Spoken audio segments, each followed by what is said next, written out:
이번 시간에는 태양계의 구성에 대해 알아보겠습니다. 첫 번째 큰 주제, 태양계를 구성하는 천체입니다. 우선 태양계가 무엇인지 알아봅시다. 태양계는 태양과 태양의 중력에 영향을 받는 모든 천체들을 의미합니다. 태양은 태양계에서 압도적으로 크고 질량도 압도적으로 큽니다. 태양의 큰 중력 때문에 태양을 제외한 태양계 천체들은 태양을 벗어나지 못하고 태양 주변을 돌고 있는 것입니다. 태양계의 구성은 다음과 같습니다. 첫째, 태양. 태양은 오른쪽 그림처럼 태양계의 중심에 있는 천체로 태양계 천체 중에서는 유일하게 스스로 빛을 냅니다. 스스로 빛을 내는 천체를 우리는 별 또는 항성이라고 부릅니다. 둘째, 행성. 행성은 태양 주변을 공전하며 둥근 모양입니다. 그리고 자신의 공전 궤도 안에서 지배적인 역할을 해야 합니다. 오른쪽 태양계 그림에서 행성이 태양 주변을 도는 경로를 하늘색 선으로 표시하였는데 이 선을 행성의 공전 궤도라고 부릅니다. 지배적인 역할이 무엇인지는 잠시 뒤에 설명하겠습니다. 셋째, 외소행성. 외소행성은 행성과 같이 태양 주변을 공전하며 둥근 모양입니다. 하지만 행성보다 크기, 질량이 작아서 자신의 공전 궤도 안에서 지배적인 역할을 하지 못합니다. 또한 다른 행성의 위성이 아닐 때 외소행성으로 분류할 수 있습니다. 넷째, 위성. 위성은 행성을 중심으로 공전하는 천체를 말합니다. 예를 들면 지구를 중심으로 돌고 있는 달이 위성입니다. 이제 지배적인 역할이 무엇인지 알아보도록 합시다. 행성은 행성 주위를 공전하는 위성보다 크기가 월등하게 크고 주변의 천체를 정리하여 자신의 공전 궤도 안에 비슷한 급의 다른 천체가 존재하지 않습니다. 지구가 탄생할 때 지구는 주변의 소행성들과 충돌하여 합쳐지면서 점점 커졌습니다. 커지고 질량이 늘어나면서 중력은 더 강해집니다. 이렇게 지구와 같은 행성은 큰 중력으로 주변의 천체를 잡아당겨 주변을 정리할 수 있었습니다. 지구 주변에 달이 있기는 하지만 달은 지구를 중심으로 공전하는 위성이고 달은 지구보다 크기와 질량이 작아 지배적인 역할을 하지 못합니다. 반면에 외소행성은 행성만큼 중력이 강하지 못해 주변의 천체를 정리하지 못하고 자신의 공전 궤도 안에서 지배적인 역할을 하지 못합니다. 외소행성 중에 가장 유명한 것은 명왕성인데 명왕성 주변에는 명왕성과 비슷한 급의 외소행성인 카론이 존재합니다. 카론은 명왕성보다 크기와 질량이 모두 작지만 크게 차이나지는 않습니다. 지구와 달처럼 카론이 명왕성을 공전하는 것이 아니라 명왕성이 월등하지 못해 명왕성과 카론은 서로를 공전합니다. 다섯째, 해성. 해성은 태양의 중력에 이끌려 태양 주변을 공전합니다. 주로 태양계 외곽에서 형성되고 얼음과 먼지로 이루어집니다. 태양에 가까워지면 태양의 반대편으로 꼬리가 나타납니다. 여섯째, 소행성. 소행성은 오른쪽 위의 그림과 같이 주로 화성과 목성 사이에 존재하며 태양을 공전합니다. 모양이 불규칙하며 크기가 다양하지만 이름대로 대부분은 작은 편입니다. 태양계 행성의 특징을 살펴보겠습니다. 첫째, 수성. 수성은 태양과 가장 가까운 행성이며 태양계에서 가장 작습니다. 대기가 거의 없어 낮과 밤의 온도 차이가 매우 큽니다. 대기가 없을 때 온도 차이가 큰 이유는 심화 강의에서 다루겠습니다. 여기서 대기는 천체 주위를 둘러싸고 있는 기체를 의미하는데 지구는 대기가 존재하지만 수성은 대기가 거의 없으니 기체가 누르는 힘을 뜻하는 기압이 낮습니다. 표면에 운석 구덩이가 많아 달의 모습과 비슷합니다. 이는 수성에 대기가 없기 때문인데 수성에 운석이 날아오면 그대로 충돌하게 됩니다. 반면 지구는 대기가 있어서 크지 않은 운석이 지구로 날아오면 공기와 마찰을 일으켜 땅으로 떨어지기 전에 불타버립니다. 또한 수성은 지구처럼 물과 바람에 의한 풍화, 침식 작용이 불가능하기 때문에 형성된 운석 구덩이가 그대로 남게 됩니다. 수성의 마지막 특징은 위성이 없다는 것입니다. 둘째, 금성. 금성은 지구에서 가장 밝게 보이는 태양계 행성입니다. 크기와 질량이 지구와 비슷하며 이산화탄소로 이루어진 두꺼운 대기층이 존재합니다. 이산화탄소 기체가 많이 존재하기 때문에 기체가 누르는 힘을 뜻하는 기압이 높으며 온실효과로 인해 온도가 높습니다. 온실효과에 대한 설명으로 넘어가 보겠습니다. 태양에서 지구로 들어오는 태양에너지는 지구로 흡수되기도 하지만 반사되어 우주로 방출되기도 합니다. 이산화탄소와 같은 온실기체는 우주로 방출되는 태양에너지 일부를 흡수하여 지구로 재방출하기 때문에 지구의 온도를 높입니다. 아래 그림에서 주황색 화살표는 반사되어 우주로 방출되는 태양에너지를 나타내는 것이고 빨간색 화살표는 지구로 재방출되는 태양에너지를 의미합니다. 금성의 마지막 특징은 수성과 같이 위성이 없다는 것입니다. 셋째, 우리가 살고 있는 지구입니다. 지구는 태양으로부터 적당한 거리에 위치해 있기 때문에 물이 존재하고 생명체가 살 수 있습니다. 지구의 대기 성분은 질소와 산소가 대부분을 차지하며 위성은 달, 1개가 존재합니다. 넷째, 화성. 토양에 산화철 성분이 많아 붉게 보입니다. 철이 녹슬면 붉은색을 띠는데 녹스는 것은 철이 산소와 만나서 반응했기 때문입니다. 이렇게 산소와 만나서 반응하는 것을 산화라고 부르는데 결국 산화철은 산소와 만나 녹슨 철을 의미합니다. 수성은 대기가 거의 없어 낮과 밤의 온도 차이가 큽니다. 대기가 없으니 기압도 낮습니다. 극지방에 얼음과 드라이아이스로 이루어진 흰색 극관이 있는데 계절 변화가 있어 여름에 극관이 작아집니다. 여름은 상대적으로 기온이 높으니 얼음이 작아지는 것은 당연한 이치입니다. 과거에 물이 흘렀던 흔적이 있으며 위성은 2개입니다. 다섯째, 목성. 목성은 태양계에서 가장 큰 행성이며 빠른 자전으로 인해 줄무늬가 있고 대기의 소용돌이인 대적점이 있습니다. 왼쪽 목성 그림에서 주황색 동그라미 부분이 대적점입니다. 목성은 주로 수소와 헬륨으로 이루어져 있는데 대충 이야기하자면 우주에 존재하는 물질은 수소와 헬륨이 대부분입니다. 희미한 고리가 있으며 위성이 많습니다. 여섯째, 토성. 토성은 태양계에서 2번째로 큰 행성이며 빠른 자전으로 인해 줄무늬가 있습니다.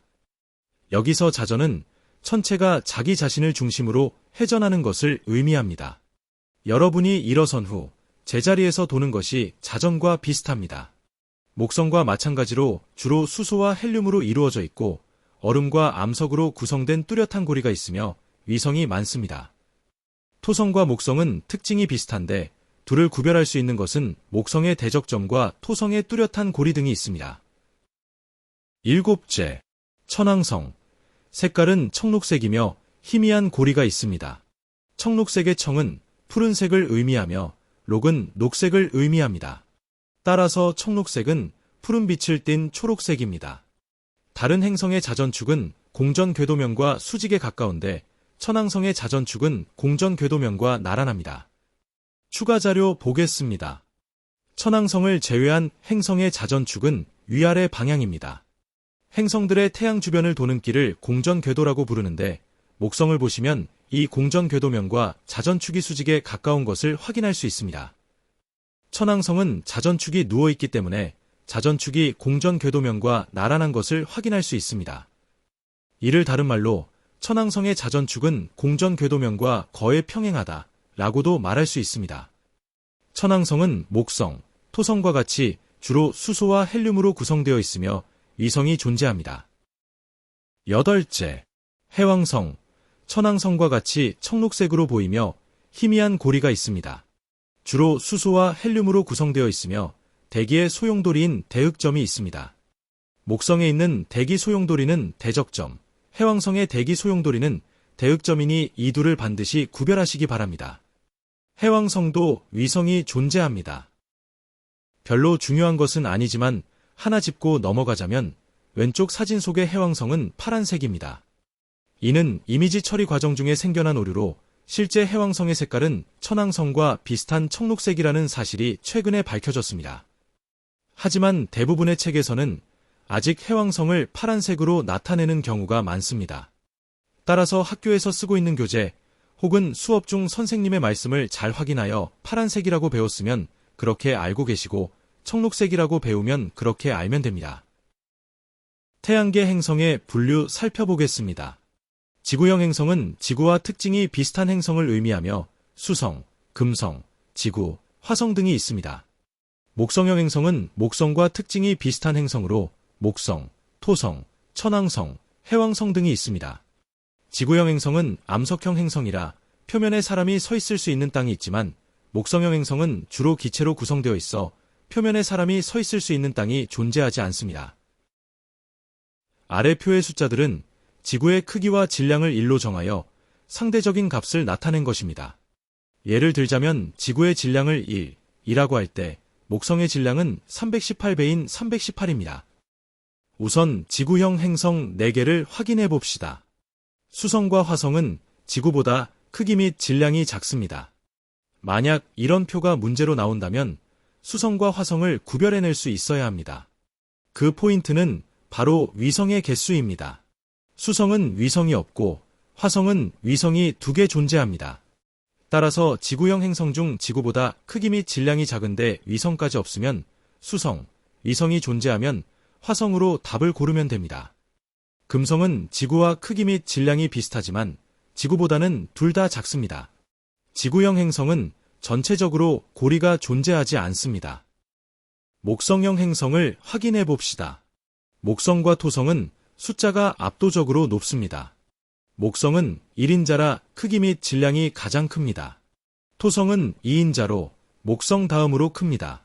지금 보고 있는 자료는 2023년 자료를 기준으로 한 것으로 이성의 개수가 토성이 목성보다 더 많습니다만 다른 책에서는 목성이 토성보다 더 많은 경우도 있습니다. 이성의 개수는 새로운 위성을 찾게 되면서 계속 달라지고 있습니다. 따라서 위성의 개수는 학교에서 사용하는 교재 및 선생님의 설명을 잘 확인하시고 그것을 기준으로 공부하시기 바랍니다. 결론적으로는 목성과 토성은 크기 및 질량으로 구분하시면 됩니다. 천왕성과 해왕성은 모든 항목의 숫자가 매우 비슷합니다. 따라서 크기, 질량, 위성의 개수보다는 천왕성의 자전축 방향, 해왕성의 대흑점 등이 문제로 나올 가능성이 높습니다. 목성형 행성은 전체적으로 고리가 존재합니다. 이 표를 간단하게 그래프로 나타내면 오른쪽과 같습니다. 그리고 표를 간단하게 요약하면 아래와 같습니다. 두 번째 큰 주제, 태양입니다. 태양의 표면부터 살펴보겠습니다. 표면은 가장 바깥쪽을 의미합니다. 사람 눈에 밝고 둥글게 보이는 태양의 표면을 광구라고 합니다. 태양을 아무 도구 없이 직접 눈으로 바라본다면 눈이 손상될 수 있으니 꼭 태양 관측 필터를 사용해 관찰해야 합니다. 과학책에 나오는 태양 사진들은 전문적인 장비를 사용하여 촬영한 것들이고 다양한 이미지 처리 기법을 통해 완성한 것입니다. 태양 필터 없이 맨눈, 쌍안경, 망원경, 카메라 등으로 태양을 직접 관측하거나 촬영하는 것은 절대로 하지 마시길 바랍니다. 태양의 표면 온도는 약 6000도이며 쌀알무늬와 흑점을 관찰할 수 있습니다. 광구의 일부분을 확대하면 다음과 같습니다. 쌀알과 같은 모양을 가진 쌀알무늬는 광구 아래에서 일어나는 대류 때문에 생성됩니다. 자세한 쌀알무늬 생성 원리를 알아봅시다. 광구 아래에는 태양의 대류층이 존재합니다. 이 대류층에서는 뜨거운 기체가 상승하고 식어서 상대적으로 차가운 기체는 하강하게 됩니다. 뜨거운 부분은 밝게 보이고 상대적으로 차가운 부분은 어둡게 보여 쌀알무늬가 나타나게 됩니다. 온도에 따른 상승, 하강은 3단원 열의 이동에서 다루었으니 이해가 가지 않는 학생들은 확인해 보시기 바랍니다. 흑점은 주변보다 온도가 낮아 어둡게 보이는 부분으로 평균 온도는 약 4000도입니다. 태양을 며칠 동안 관찰하면 흑점이 이동하고 있음을 확인할 수 있습니다. 흑점이 이동하는 원리를 알아봅시다. 지구에서 태양을 관찰할 때 흑점은 동쪽에서 서쪽으로 이동합니다. 이는 태양이 시계 반대 방향으로 자전하기 때문입니다. 그림상 태양의 왼쪽이 동쪽이고 오른쪽이 서쪽인데 동쪽, 서쪽을 구분하는 방법은 다음 시간에 다루겠습니다. 태양 표면은 고체가 아니기 때문에 태양이 자전하면 표면은 액체나 기체처럼 흘러 움직입니다. 이때 위도별로 이동 속도가 다른데 태양의 적도와 가까운 저위도에서는 상대적으로 이동 속도가 빠르고 태양의 극에 가까운 고위도에서는 상대적으로 이동 속도가 느립니다. 8일차 그림을 보면 1일차와 비교했을 때 저위도 쪽이 이동 속도가 더 빨라 더 많이 이동한 것을 확인할 수 있습니다. 앞서 태양의 표면에 대해 공부했는데 이제는 태양의 표면을 둘러싸고 있는 태양의 대기에 대해 살펴보겠습니다. 광구가 너무 밝아서 일반적인 상황에서는 태양의 대기가 보이지 않습니다.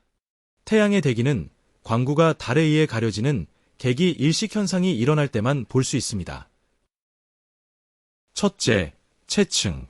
채층은 광구 바로 위에 있는 얇고 붉은색을 띠는 대기층을 말합니다. 둘째, 코로나. 채층 위로 넓게 분포하는 대기층으로 진주색을 띠며 온도는 100만 도 이상입니다. 채층보다 코로나가 태양의 중심에서 더 멀리 떨어져 있지만 온도는 월등하게 높습니다.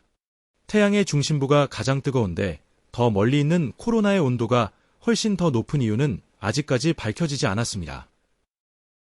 셋째, 홍염. 홍염은 태양 표면에서 고온의 물질이 솟아오르는 현상으로 불꽃 모양, 고리 모양 등 모양이 다양합니다. 홍염은 흑점 주변에서 발생합니다. 넷째, 플레어. 플레어는 흑점 주변에서 일어나는 강력한 폭발 현상으로 많은 양의 에너지와 전기 입자를 방출합니다. 또한 온도가 매우 높고 매우 밝습니다. 참고로 물체의 온도가 높을수록 더 밝게 빛납니다. 홍염과 플레어는 구분하기가 어려워서 각각의 핵심을 반드시 기억하셔야 합니다. 홍염의 포인트는 물질이 솟아오르는 현상이라는 것과 모양이며 플레어의 포인트는 폭발 현상이라는 것과 에너지 및 입자를 방출한다는 것입니다. 플레어는 매우 강력한 폭발 현상이기 때문에 홍염에 비해 온도가 압도적으로 높습니다. 홍염의 온도는 대략 10,000도 정도 되는데 플레어는 수백만 도에 달합니다. 홍염과 플레어의 온도 수치는 암기하실 필요 없습니다. 개념 이해에 참고만 하시기 바랍니다.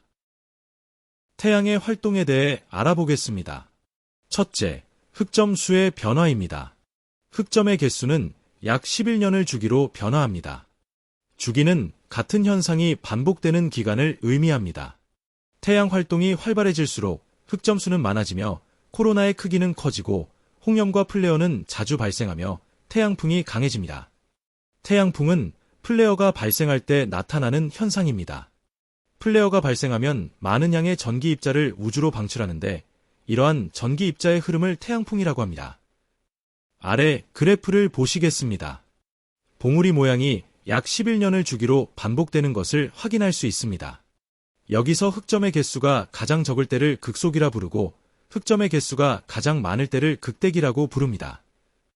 극대기 때 태양의 활동이 가장 활발하다고 말할 수 있겠습니다.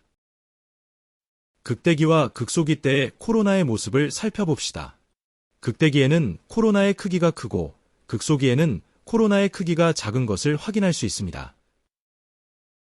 태양 활동이 활발할 때 지구에 나타나는 현상들을 알아봅시다. 첫째, 오로라 발생. 태양 활동이 활발하면 더 강력한 태양풍이 지구에 도달하기 때문에 극지방에서는 오로라가 자주 나타나게 되며 한국과 같이 극지방이 아닌 곳에서도 오로라가 나타날 수 있습니다. 태양풍은 지구 극지방으로 들어오기 때문에 오로라 관측은 보통 극지방에서만 가능합니다만 태양 활동이 매우 활발하면 다른 지방에서도 종종 관측되곤 합니다.